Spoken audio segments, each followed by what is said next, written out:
Okay. So, your rating of this movie, seriously. I'm gonna say we're gonna very wild. Yeah. I'm gonna say 7 out of 10. Is it problematic because of a lot of the way that it was filmed at the time and whatnot? Yes. Do I think that they treated it the best they could considering prevailing attitudes at the time? Also, yes. But I understand where some of the people feel differently. Well, so I'm going to say 3 out of 10, and here's why, okay? First, let's look at the quotable iconic lines. Life is like a box of chocolates. You never know what you're going to get. Every box of chocolates has a picture card in there of what the chocolate is and the name of the chocolate and what it's got in there. So you know what you're going to get. You're going to be pedantic AF. Stupid is as stupid does. Yes. What does that even mean? It's be in the South. It's a Southern thing. It's a Southern thing? Yes. I've beaten the Janie horse to death with this one with a stick, but I mean, she is made out to be a horrible person, and her life is considered a waste. Here's the thing. Did she make mistakes? Absolutely. But I think to glamour all that up, you get... This is a woman who did the best she could at the time, and I think it takes away her agency. Well, yeah, it's just... I guess my thing is not the fact that it's not glamorized, it's the fact that it's not sympathized.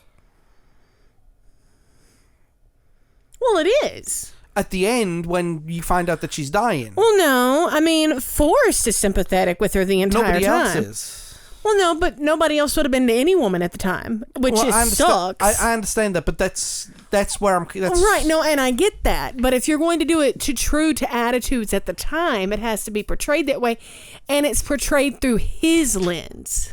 Fair enough. So, but, I mean, she is seen as the bane of the movie's existence. She is the proverbial bad guy in this movie. Okay. And I always thought Forrest's obsession with it did come across as a little creepy. But you've explained to me why... Well, yeah, that she's a constant. Yeah, she's his lobster. And look, the acting, top notch. Oh, yeah.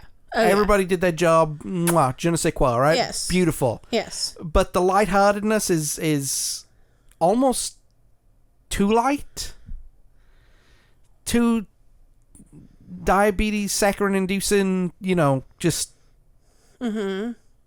It's just too corny where it needs to be. It's too dark where it shouldn't be. It's also Forrest doesn't ask any questions. Now look, you've said it yourself. We have family that are on the spectrum. They still ask questions. Oh yeah. They still, even people with low IQs, they still ask questions about what's going on. And in the stories, Forrest seems completely oblivious to everything. Right. Everything thrown at him, he's completely oblivious to. Even with an IQ of 75, even with being on the spectrum, surely you'd have asked 1 or 2 questions. Okay. Maybe 3 or 4. Okay. But, and also he's a super savant. Savants are only, from my experience, from my unqualified, uneducated, they're not savants at multiple things. Well, and he's a tremendous businessman. He's a world-class ping pong player, world-class footballer. I'm gonna interject on those 3 things though. Okay. Businessman. All he did was work the boat. Lieutenant Dan invested the money. Fair. So he didn't pick where the money went. No. And then once his money started making money, he just backed up and let other folks handle that. He don't deal with all that. So, and it even shows him at some point, like, Lieutenant Dan, like, mailing him a check or whatever, like, you just do things. So, I mean, yeah. Football. He did not play football, he ran. That's the thing. He didn't know the game. The coach said, you run.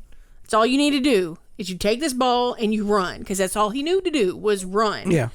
Just like when he ran, the running was his thing. It was his escape. It started as an actual escape. Yes. And then it just became... literal escape. Right. And then, I mean, also think it's a trauma response. I mean, he started running. Single mom in Alabama in the 50s. Well, no, he had to run from his tormentors as a child. Yeah. And then whenever things got bad, when he ran. Yeah. So he ran in the war. He jumped up and ran and grabbed people and just ran. That's how he got Lieutenant Dan out. He ran when Jenny left. He just ran.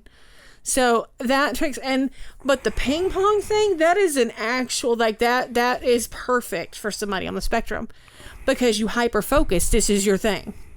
Your thing is to watch this ball and hit it when it comes to you. That is your job.